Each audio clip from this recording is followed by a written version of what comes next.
है कि आप रिटायरमेंट प्लानिंग करना तो चाहते हैं, लेकिन ये सोचते हैं कि अगर आगे की किस्तें या प्रीमियम ना भर पाए तो, और आगे की किस्तें या प्रीमियम ना भर पाने की वजह से कुछ नुकसान तो नहीं हो जाएगा।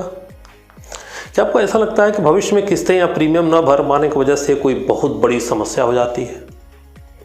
दोस्तों, आज मैं एक ऐसी बात बताऊंगा जो शायद आपने सुनी ही नहीं होगी और आपकी उपरोक्त सभी चिंताएं समाप्त हो जाएंगी। तो चलिए शुरू करते हैं।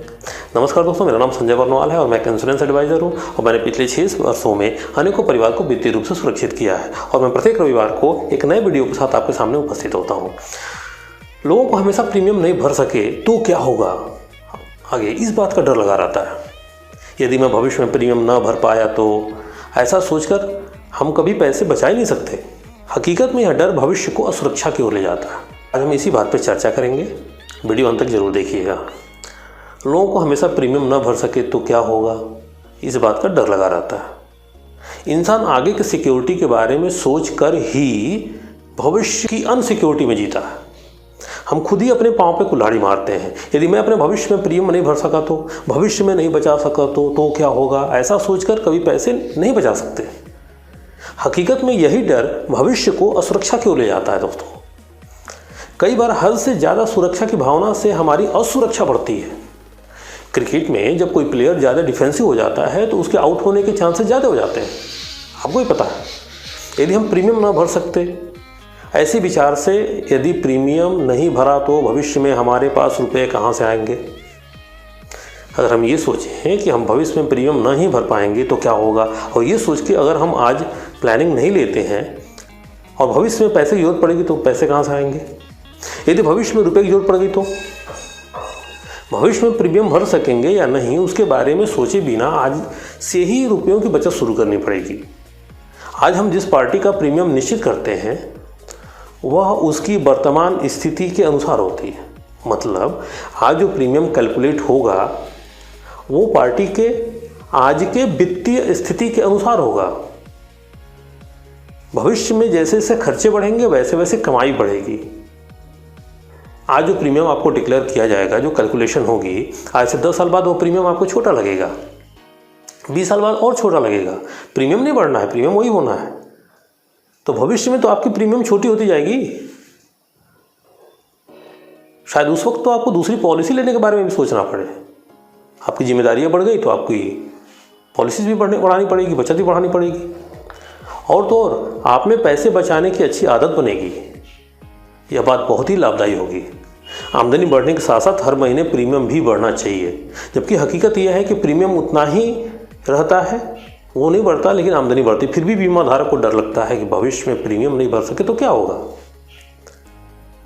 कई बार पार्टी की समस्या एकदम छोटी होती है पर साधारण एजेंट उन्हें समझा नहीं पाते कि भाई आपकी समस्या छोटी है, बड़ी नहीं है, और इन्हें बड़ा बनने देते हैं। जबकि बीमा एजेंट का रोल होता है कि बड़ी समस्या को छोटा बनाना, समझाना कि ये अब बड़ी समस्या नहीं है। उनकी जगह कोई प्रोफेशनल एडवाइजर होगा और पार्टी पूछे कि प्रीमियम नहीं भर सके तो, क्योंकि पार्टी के लिए समस्या बहुत बड़ी है तो वो प्रोफेशनल एडवाइजर उसे छोटा बनाएगा। वो बोलेगा कि लकड़ियों का फर्नीचर जब जमीन पर होता है तो भारी लगता है, लेकिन जब पानी पर रखा जाता है तो हल्का हो जाता है। मुझे जब पार्टी ऐसा कहती है कि भविष्य में यदि प्रीमियम ना भर सके तो, इसका जवाब मैं बहुत ही सीधा साधा उदाहरण देकर बताता हूँ। मैं उनसे पूछता हूँ, आपने अपने घर में 2 व्हीलर 4 व्हीलर गाड़ी तो रखा होगा? बोलते हाँ है। मैं पूछता हूँ कहाँ आपने पार्क किया है? या तो आप घर के सामने पार्क किए होंगे या सोसाइटी में या कॉम्प्लेक्स में। वो बोलते नहीं, घर में ही आगे गैरेज पोर्च बना हुआ है, उसमें हम पार्क करते हैं। ठीक, ओके। फिर मैं बोलता हूँ कि आप गाड़ी चलाने के लिए उसमें पेट्रोल या डीजल डालते ही होंगे। वो बोलते हैं हाँ, डालना ही पड़ेगा।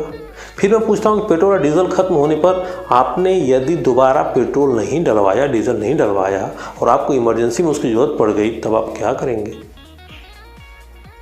आपके पास पैसे भी नहीं है सपोज, उस वक्त आप क्या करेंगे? आप अपनी गाड़ी को बाहर नहीं ले जा सकते, पर गाड़ी तो आपके घर में ही पार्क हुई है ना। वो बोलते हैं हाँ।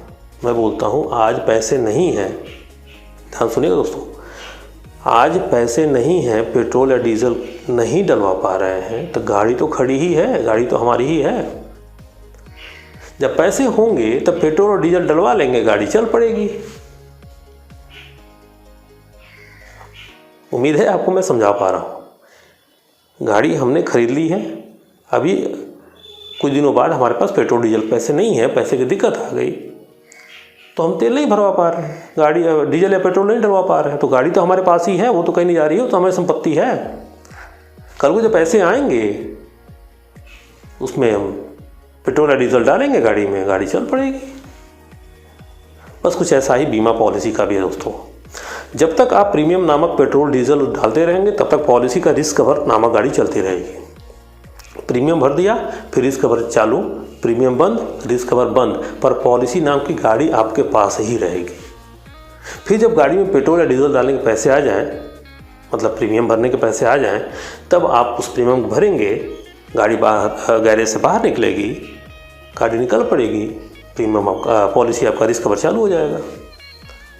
उसी तरह प्रीमियम के पैसे भर देने से पॉलिसी चालू हो जाएगी। सिर्फ इतना ध्यान रखना होता है कि ज़्यादा वक्त तक गाड़ी अगर गैराज में पड़ी रही तो फिर उसे फिर से चालू करने में कुछ सर्विसिंग वगैरह करानी पड़ती है, सबको पता है। वैसे बीमा पॉलिसी चालू करवाने के लिए छोटी सी फॉर्मेलिटीज़ वगैरह निभानी पड़ती है, ओके, वो करवा लेने के बाद रिस्क कवर नामक गाड़ी फिर चल निकलती है। अब गाड़ी का उदाहरण दिया है ना, तो एक और सवाल खड़ा हो जाता है, मतलब सामने वाला एक और सवाल पूछता है, जैसे अगर भविष्य में पेट्रोल या डीजल के बिल्कुल पैसे नहीं हुए तो मैं उनको बोलता हूँ तो ऐसा समझे कि हमने गाड़ी ली ही नहीं। क्योंकि अगर भविष्य में बिल्कुल भी डीजल पेट्रोल में पैसे नहीं होंगे तो आप उस गाड़ी को क्या करेंगे, समझ लीजिए आपने गाड़ी ली ही नहीं। उसमें तो आपके पैसे भी नहीं फंस रहे ना, गाड़ी तो होती तो फंस जाते पैसे। भविष्य में यदि मकान के लोन की किस्त नहीं भर पाए तो दोस्तों बहुत गंभीर बात बता रहा हूँ, आप सुनिएगा इसको अच्छे से। भविष्य में यदि मकान के लोन की किस्त नहीं भर पाए तो ऐसा सोचते सोचते घर नहीं बनाया, ऐसा कभी नहीं हुआ। आपने होम लोन लेते वक्त कभी सोचा कि आगे किस्त नहीं भर पाए तो क्या होगा, आपने लोन ले लिया। भविष्य में यदि घर का लोन नहीं भर पाया, किस्त नहीं भर पाई, एसी लेते वक्त ऐसा सोचा कि भविष्य में बिजली का बिल नहीं भर सके तो आपने एसी ले लिया। टीवी, केबल, वीसीडी, डीवीडी आदि खरीदते वक्त ऐसा सोचते हैं कि भविष्य में इनके मेंटेनेंस के लिए पैसे नहीं कमा पाए तो नहीं सोचते दोस्तों।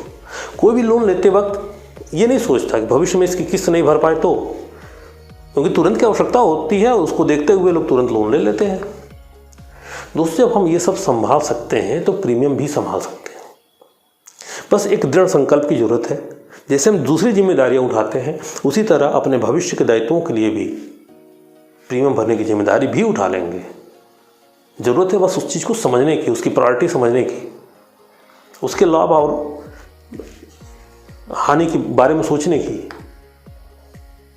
दोस्तों आपसे रिक्वेस्ट है कि आज ही अपना रिटायरमेंट प्लानिंग कीजिए, आज ही बचत करना शुरू कीजिए। भविष्य में प्रीमियम भरना, इसको लेकर बहुत घबराने की जरूरत नहीं है। भगवान न करे अगर भविष्य में अगर प्रीमियम नहीं भर पाते तो क्या, कोई लॉस नहीं है आपका। अगर आप 3 साल, कम से कम एटलीस्ट 3 साल अगर पॉलिसी चला चुके हैं तो आपको कोई रिस्क घबराने की जरूरत नहीं है। और 3 साल तो कोई भी नॉर्मली चला लेता है, नहीं भी चला पाए तो कोई दिक्कत नहीं, आपको फिर भी बहुत मौका मिलता है कि आप उसको जब आपके पास पैसे आएंगे तब आप उसको चालू कर सकते हैं। तो बिना घबराए आप एक पॉलिसी स्टार्ट कीजिए, अपनी प्लानिंग एक स्टार्ट कीजिए, बहुत इंपॉर्टेंट है। मेरा काम आपको एडुकेट करना, मैं इस वीडियो के माध्यम से आपको जागरूक करना चाहता हूँ। वीडियो अंत तक देखने के लिए बहुत बहुत धन्यवाद। अगर आपको वीडियो पसंद आई हो तो लाइक, शेयर और सब्सक्राइब जरूर कीजिए। मिलते हैं अगले रविवार को।